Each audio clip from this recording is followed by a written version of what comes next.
ઓમ ગણેશ હર હર મહાદેવ। હવે ચાલો સત્સંગ કરીએમાં શ્રી કૃષ્ણ જન્માષ્ટમીની વ્રત કથાનું જે એક મહત્વ છે, એક કથા એવી છે, એ કરવાથી કે એ શ્રવણ કરવા માત્રથી જાણી જોઈને કે અજાણતાથી એટલું બધું ફળ પ્રાપ્ત થાય છે। અને આપણે મંદિરોમાં કૃષ્ણ જન્મોત્સવમાં જે બધું ભીડભાડ જોઈએ છે કે બધા ભક્તો જાય છે, અથવા કૃષ્ણ જન્મોત્સવ કેમ જોવો જોઈએ અથવા કેમ ઉત્સવ કરવો જોઈએ અને કરવાથી શું ફળ પ્રાપ્ત થાય, બધું જ આજે હું સત્સંગ કરાવીશ જે મહાદેવ દાદાએ સનત કુમારોને શ્રવણ કરાવ્યું હતું। આજે એ કથા હું તમને શ્રવણ કરાવીશ।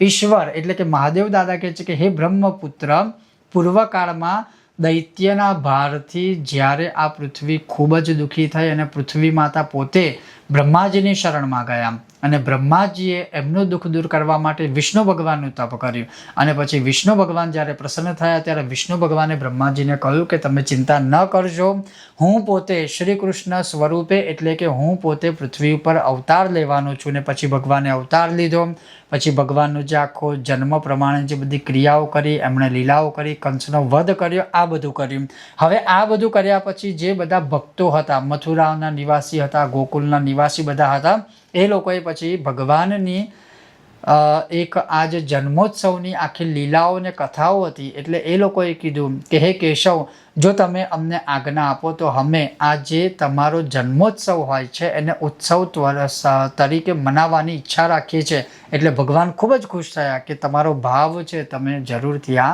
ઉત્સવ તરીકે મનાવજો। એટલે ત્યારથી આ ભગવાનના કહેવા પ્રમાણે, એમના વરદાન પ્રમાણે જ આ ઉત્સવની શરૂઆત થઈ। એ વખતે પછી ભગવાનની કથાઓ આદિ બધું કહેવામાં આવે છે અને પછી ભગવાને પોતે પણ પાછો ઇતિહાસ એ લોકોને કહ્યું। કેશવે કહ્યું કે એક તમે પ્રાચીન ઇતિહાસ છે તમે સાંભળો।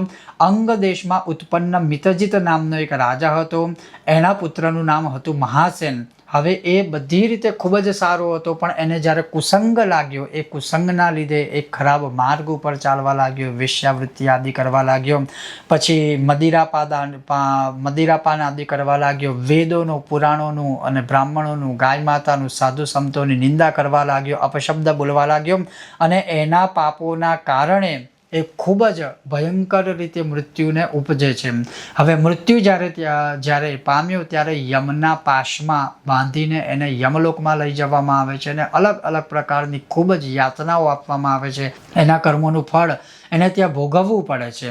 પછી જ્યારે એ પોતાના પાપ કર્મોનું ફળ બધું ભોગવી દે છે ત્યારે યમરાજની આજ્ઞાથી એને ભૂત પેત પિશાચની જે યોનિ હોય છે, પિશાચ યોનિમાં એને જવું પડે છે। અને એક સમયે જ્યારે પિશાચ યોનિમાંથી એ ફરતો ફરતો જ્યારે બધે જાય છે ત્યારે એક વૈશ્યના શરીરમાં પ્રવેશ કરે છે અને એ વૈશ્યના શરીરમાં પ્રવેશ કરે છે।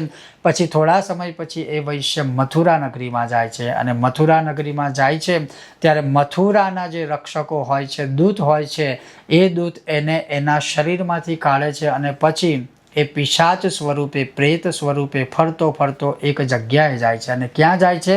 એ જે જગ્યાએ જાય છે એ જગ્યાએ એ દિવસે જન્માષ્ટમી હોય છે, કૃષ્ણાષ્ટમી હોય છે અને કૃષ્ણાષ્ટમીના કારણે એ જે જગ્યાએ ત્યાં જાય છે પ્રેત સ્વરૂપે, પિશાચ સ્વરૂપે, એ સમયે ઋષિમુનિઓ જે બધા હોય છે ભગવાન શ્રી કૃષ્ણની ષોડશોપચાર પૂજા કરી રહ્યા હોય છે, મહાપૂજા કરે છે, જન્મોત્સવ કરે છે। જન્મોત્સવ કર્યા પછી ભગવાન આગળ મંત્રોનું ગાન કરે છે, ભજન કીર્તન નૃત્ય વાદ્ય આદિ કરે છે। આ બધું જ આ જે હોય છે પ્રેત રૂપી, પિશાચ રૂપી આ જે મહાસેન હોય છે શ્રવણ કરે છે અને એ જ્યારે ભગવાનનું આ વ્રત આખી રાત જાગી અને પૂજા જોવે છે અને સાંભળે છે, એ તત્કાળ જ બધા જ પાપોથી મુક્ત થઈ જાય છે અને પોતાના દ્વારા થયેલા બધા પાપોનો વિનાશ થઈ જાય છે અને અંતે એ ગતિને એટલે કે મોક્ષપદને પ્રાપ્ત થાય છે અને વિમાનમાં બેસીને વૈકુંઠમાં જાય છે।